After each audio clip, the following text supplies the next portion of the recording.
Quel artiste fait une fixette sur les tournesols, représente la nuit la plus psychédélique de son époque et se coupe l'oreille dans un élan de folie? C'est Van Gogh, bien sûr.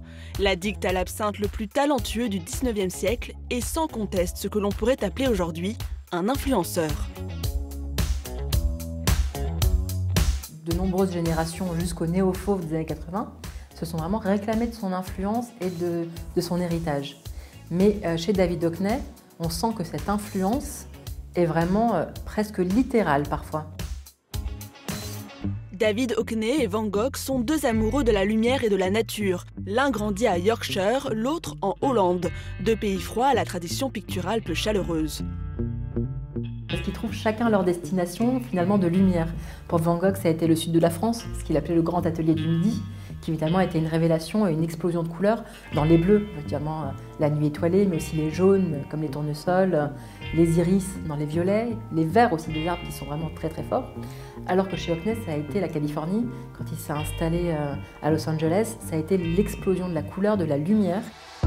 Pourtant, c'est à partir des années 90 que Hockney commence à peindre la nature. Son retour dans le Yorkshire va lui faire prendre conscience de la richesse des saisons. David Hockney, on ressent vraiment la même fascination face à la nature, côté aussi émerveillement face à une nature panthéiste, joyeuse, extrêmement riche, vivifiante. Et ça, on retrouve vraiment cette influence directe de Van Gogh, qui lui avait aussi un regard mystique qui teintait toute cette vision de la nature.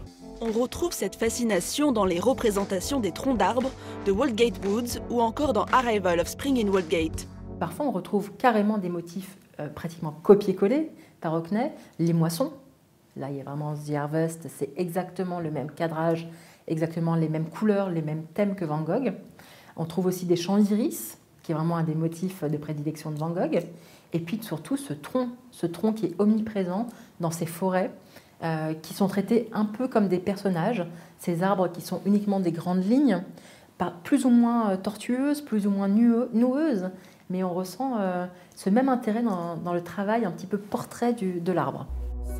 Dans chacune de ses œuvres, la ressemblance est évidente avec les autres toiles de Van Gogh. Les champs d'iris près d'Arles ou le jardin de l'hôpital Saint-Paul de Van Gogh influencent fortement Hockney.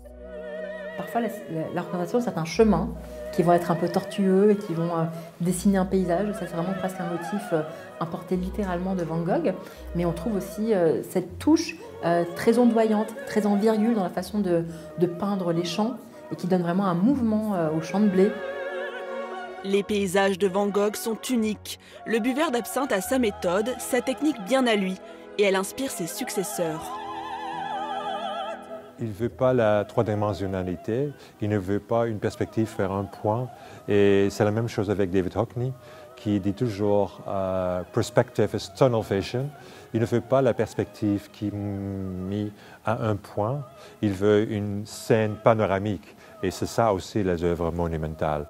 Ces œuvres monumentales sont parfois composées de 32 tableaux mis côte à côte. Tout comme Van Gogh, Hockney va là où aucun artiste n'est encore allé.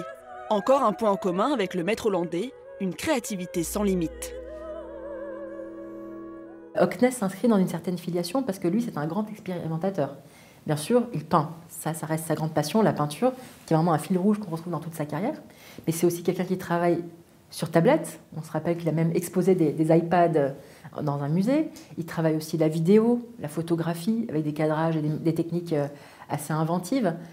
Et finalement, ils ont des techniques qui ne sont pas les mêmes parce que ce ne sont pas des contemporains, mais dans lesquelles on retrouve la même inventivité et la même audace. Plus d'un siècle sépare les deux prodiges. Mais grâce à leur talent, la joie de la nature est toujours représentée. Des paysages aux couleurs flamboyantes qui ne manqueront pas d'inspirer encore les générations futures.